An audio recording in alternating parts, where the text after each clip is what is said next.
Hi everyone, আসসালামু আলাইকুম। সবাই কেমন আছেন? নতুন আরেকটি রেসিপি নিয়ে চলে আসলাম। সেটা হচ্ছে চাপা শুটকি ভর্তা।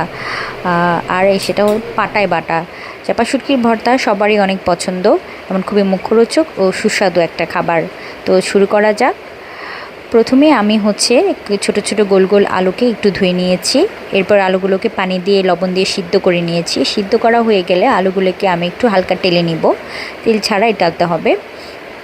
টালা হয়ে গেলে এরপরে আমি যে শুটকিগুলো নিয়েছি সেই শুটকিগুলোকে একটু হালকা টেলে নিব। আমি এখানে দু রকম শুটকি ব্যবহার করেছি, একটা ছোট পুঁটি শুটকি আর একটা হচ্ছে বাঁশপাতা শুটকি।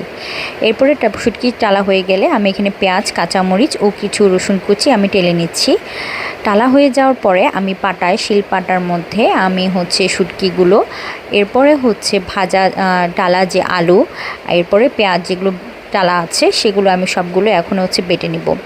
অবশ্যই খেয়াল রাখতে হবে এখানে বাটার যে প্রসেসটা সেটা হালকা একটু আস্তে আস্তে থাকবে, একদম মিহি করা যাবে না। সবচেয়ে মজার বিষয় হচ্ছে এই শুটকিটা আমি আমার আম্মার কাছ থেকে শিখেছি। আমার আম্মা ছোটোবেলায় অলরেডি আমার শুটকি বাটাটা হয়ে গেছে। এরপরে আমি যেটা করব, একটু ধনিয়া পাতা আর একটু লবণ দিয়ে শুটকিটাকে ভালো করে আর একটু ম্যাশ করে নিতে হবে। চাইলে আপনারা লবণটা পরে দিতে পারেন, তবে আমার মনে হয় বাটার মধ্যে দিলে লবণটা সুন্দর মিক্স হবে। লবণটা দেওয়া হয়ে গেলে এমন আরেকটু আলতোভাবে ভালো করে একটু বেটে নিতে হবে, এমন খুব বেশি মিহি করা যাবে না। অলমোস্ট আমার শুটকিটা প্রায় হয়েই গেছে। এরপর আমি এটা উঠিয়ে নিব।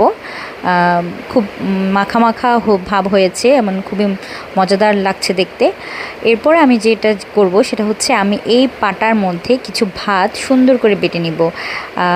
এটাকে বলে পাটায় ভাত মাখা। এটা খুবই মজাদার একটা খাবার, এমন এই শুটকিটা করার পরে এই ভাতটা না খেলে আসলে হয়ই না। তো ছোটোবেলায় আম্মা সবসময় যখন শুটকিটা বানাতো এমন পাশে আমরা দাঁড়িয়ে থাকতাম এই ভাত মাখাটা খাওয়ার জন্য। তো আজকে আমি ট্রাই করলাম, দেখি কেমন লাগে। খুবই মজাদার, আমার তো এখনই খেতে ইচ্ছে করছে।